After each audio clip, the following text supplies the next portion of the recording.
আপনি কি জানেন আপনার পরিবারের ছোট মেয়েটা বা আপনার ছোট সন্তানটা আপনার ফ্যামিলি, আপনার আত্মীয়স্বজন এদের দ্বারাই অ্যাবিউজ হচ্ছে? এখনও সময় আছে, সচেতন হয়ে যান। তো এই ছোট্ট মনে যদি একবার দাগ লেগে যায়, পৃথিবীর কোনো রাবার দিয়ে কিন্তু আপনি সেই দাগটা মুছতে পারবেন না।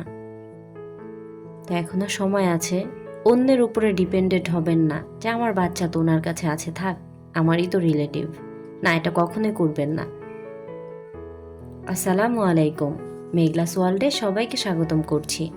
আমি মেঘ, ঢাকা থেকে বলছি। কাছে এবং দূরে, দেশ এবং দেশের বাইরে যে যেখান থেকে আমার ভিডিওটা দেখছেন, আশা করছি সবাই আল্লাহর রহমতে খুব ভালো আছেন। আমরাও আলহামদুলিল্লাহ খুব ভালো আছি। তো সব সময়ের মতো আজকেও আরেকটা নতুন ভিডিও নিয়ে চলে আসলাম। আশা করছি প্রতিদিনের মতো আজকের ভিডিওটা আমার আপু, ভাইয়া, আঙ্কেল, আন্টিদের কাছে খুব ভালো লাগবে। তো যাই হোক, যেটা বলতেছিলাম,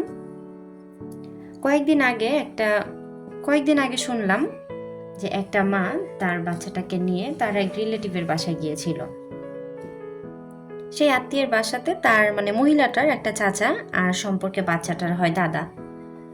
তো উনি ছিল। তো বাচ্চাটাকে না খুব আদর করছিল, ওই যে দাদা নানারা যেভাবে আদর করে, যেভাবে ভালোবাসে নাতনিদের, সেটাই করছিল আর কি। তো মা তো দেখলো যে না, আমার বাচ্চাটাকে তো আমার চাচা খুব আদর করছে, খুব ভালোবাসছে। ঠিক আছে মা, তুমি তাহলে দাদার কাছে থাকো, মা একটু পুকুর পাড় থেকে আসছি। তো এই কথাটা বলে না বাচ্চাটাকে রেখে সে চলে গেল, পুকুর পাড়ে চলে গেছে কাজ করার জন্য, হয়তো কোনো কাজ ছিল। কারণ আমার মেয়ে যেহেতু আমার চাচার সাথে কমফোর্ট ফিল করছে, তাহলে খেলা করছে, থাকুক, সমস্যা কি, এটা ভেবে কিন্তু মা চলে যায়। তো বেশ কিছুক্ষণ পর না বাচ্চাটা কান্না করতে করতে বাইরে চলে আসলো। কান্না করার কিছুক্ষণ পরেই সেই চাচাকে আর পাওয়া যাচ্ছে না, সেই চাচাটাকে আর খুঁজে পাওয়া যাচ্ছে না। ভাই, আমার কথা হচ্ছে, কষ্ট করে যেহেতু জন্ম দিতে পারছো, তাহলে মানুষ কেন করতে পারবা না? এত কষ্ট করে দুনিয়ার আলো দেখাইতে পারছো, এখন কেন অন্যের উপরে ডিপেন্ডেন্ট হতে হবে? কেন নিজের বাচ্চাটাকে অন্যের আশায় রেখে যাইতে হবে যে একটু আমার বাচ্চাটাকে দেখে রাখো? কেন তোমার সাথে নিয়ে যাইতে কি সমস্যা? আর আমার কাছে মনে হয় যে একটা বাচ্চা যখন সাধারণ কমন সেন্সটুকু হয়ে যায়, একটু জ্ঞান যখন বাচ্চাটার হয়ে যায়, সবকিছু যখন সে না বুঝুক, একটা বাচ্চা তো সব বুঝে ফেলবে তা কিন্তু না। যতটুকু বোঝার ও যদি বলতে পারে আমি পানি খাবো, আমি ভাত খাবো, আমি বাথরুমে যাব, যখন বাচ্চাটা এগুলো বলতে পারে, আমার কাছে মনে হয় তখন এই জ্ঞানটা দিয়ে দেওয়া উচিত মাথার মধ্যে, যে কোনটা ব্যাড টাচ, কোনটা গুড টাচ। আমার কাছে মনে হয় শুধু মাথায় দিয়ে দেওয়া না, এটা ওদের মুখস্থ করায় দেওয়া উচিত, যে কোন টাচটা ব্যাড আর কোন টাচটা গুড। যখন নিজের বাচ্চাটা অন্য কারো কোলে যাবে, এটা ছেলে বাচ্চা হোক আর মেয়ে বাচ্চা হোক, যখন কারো কোলে যাবে, তুমি মা হিসাবে তোমার এতটুকু খেয়াল রাখতে হবে যে আমার বাচ্চাটাকে যে সে কোলে নিচ্ছে, তার টাচ করাটা কি ঠিক আছে, সে কি গুড টাচ করছে না ব্যাড টাচ করছে। সে ছেলে হোক বা মেয়ে হোক, আপনার বাচ্চা যার কোলে গিয়ে কমফোর্ট ফিল করবে তার কাছে যেতে দেন। যার কাছে বাচ্চা যেতে চাচ্ছে না, তার কাছে না যেতে দেন। এইরকম না অনেক দেখেছি যে বাচ্চা যেতে চাচ্ছে না, যে ওই লোকটার কাছে, ধরেন একটা আঙ্কেল, একটা চাচু, ওর কাছে যেতে চাচ্ছে না বাচ্চাটা, যে না আমি যাব না, বা আম্মু আমি যাব না। আমরা কি করি, না বাবা যাও যাও, চাচু হয় যাও, মামা হয় যাও।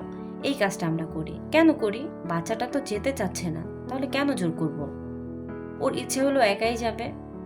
আর তুমি চাচ্ছু, তুমি মামা, তুমি এই তুমি সেই, কেন তোমার কোলে যেতেই হবে? কোলে যেতে চাচ্ছে না, হাত ধরে নিয়ে যাও, হাত ধরে বাইরে হাঁটাও, সমস্যা কি? কোলে যে নিতে হবে তা তো না। আর আমার কাছে মনে হয় ভাই, মায়েদের অনেক বেশি কেয়ারফুল থাকা উচিত এই জিনিসগুলা নিয়ে, যে আমার বাচ্চাটা কোথায় যাচ্ছে, কার কোলে উঠছে, কার সাথে কথা বলছে, কার সাথে খেলা করছে, আর কার সাথে কতক্ষণই বা খেলা করছে, আর খেলাটা যে করছে কি ধরনের খেলা করছে সে।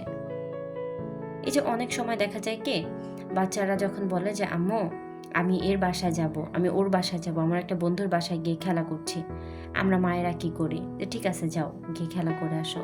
না, এটা কখনোই উচিত না। আপনাকে আগে দেখতে হবে যে ওই বাসায় কয়টা পুরুষ লোক আছে, কয়টা মানুষ আছে, বাইরের মানুষের আনাগোনা আছে কিনা, আপনাকে এগুলো অবশ্যই দেখতে হবে। অবশ্যই এই জিনিসগুলো আপনার খেয়াল করতে হবে যে আপনার বাচ্চাটাকে যে আপনি ওখানে পাঠাচ্ছেন সে সেফ তো। এমনও তো হতে পারে সে যাচ্ছে ভালো, আল্লাহ না করুক খারাপ কোনো অবস্থায় চলে আসলো, তখন নিজেকে মাফ করতে পারবেন? নিজেকে ক্ষমা করতে?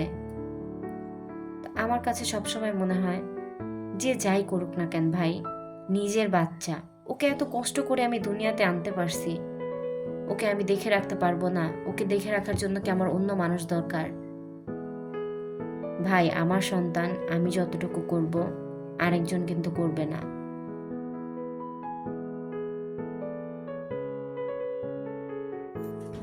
তুমি আমি যেভাবে মানুষ হয়েছি সেভাবে কিন্তু আমাদের বাচ্চা মানুষ করলে হবে না, কারণ দিন বদলেছে, সময় বদলেছে, দুর্ঘটনার ধরনও বদলেছে। এখন কিন্তু তোমার ছোটবেলার কথা চিন্তা করে তোমার ছোটবেলার মতো করে তোমার মেয়ের ছোটবেলা করবা, সেটা কিন্তু চলবে না। সাবধানের মাইন্ড নেই, সামান্য একটু ভুল হয়ে যেতে পারে আপনার সারা জীবনের কান্না। বাচ্চাটা যেই বয়সেরই হোক না কেন, তোমার বাচ্চা যার কাছে যেতে চাচ্ছে না তার কাছে যেতে দিও না। তোমার একটা হাসি খুশি বাচ্চা হুট করে যদি একদম শান্ত হয়ে যায়, তখন বোঝার চেষ্টা করো, জানার চেষ্টা করো যে তার কি হয়েছে, কে তাকে কি বলেছে, কে তার সাথে কি করেছে। শুধু শারীরিকভাবে না, মানসিকভাবেও কিন্তু বাচ্চাদেরকে অ্যাবিউজ করা যায়। তো যাই হোক, আজকে কিন্তু অনেক বেশি কথা বললাম, কথাগুলো অনেক বেশি ইম্পর্টেন্ট কথা ছিল। আমি জানি না কার কাছে কেমন মনে হয়েছে, আমার কাছে কিন্তু কথাগুলো অনেক বেশি ইম্পর্টেন্ট ছিল, তাই ভাবলাম আমি আপনাদের সাথে একটু শেয়ার করি। তো কথা বলতে বলতে কিন্তু ভিডিও রিলেটেড কোনো কথাই বলা হয়নি। ওইদিকে কিন্তু নাস্তা করে নিয়েছিলাম, এটা সন্ধ্যার নাস্তা ছিল, সিয়া পাপা নিয়ে এসেছিল, তো আমি আর সিয়া খাচ্ছিলাম। বাসায় সস ছিল না, তো পেঁয়াজ কাঁচামরিচ দিয়ে খাচ্ছিলাম। সিয়া পেঁয়াজ দিয়ে খেতে পছন্দ করে আর আমি কাঁচামরিচ দিয়ে খাচ্ছিলাম। তারপর কিন্তু রান্না করে নিচ্ছিলাম, এদিকে একটু রোস্ট করতেছিলাম, আর পোলাও রান্না করেছিলাম, মানে হয়ে গেছে অলরেডি রান্না কথা বলতে বলতে।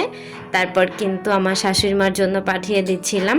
তো ভিডিওটা দেখতে দেখতে যারা এই পর্যন্ত চলে এসেছেন, এখনও পর্যন্ত একটা লাইক করতে ভুলে গিয়েছেন, তারা প্লিজ একটা লাইক করে আমার ভিডিওটা কন্টিনিউ করুন। আর যারা অলরেডি কাজটি করে ফেলেছেন তাদেরকে অসংখ্য ধন্যবাদ।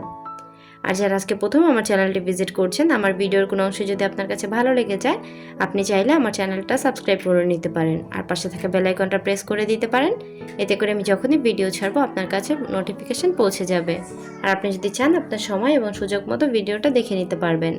তো আজকে যে কথাগুলো বললাম, কথাগুলো কিন্তু অনেক গুরুত্বপূর্ণ কথা ছিল। আমার কোন আপু ভাইয়াদের কাছে ভালো লেগেছে সেটাও বলবেন, আর কাদের কাছে ভালো লাগেনি, জ্ঞান মনে হয়েছে, তারাও একটু আমাকে কমেন্ট করে জানাবেন। তো আজকের ভিডিওটা এই পর্যন্তই। সবার সুস্বাস্থ্য কামনা করে আজকের ভিডিওটা এখানেই শেষ করছি। আল্লাহ হাফেজ, আসসালামু আলাইকুম।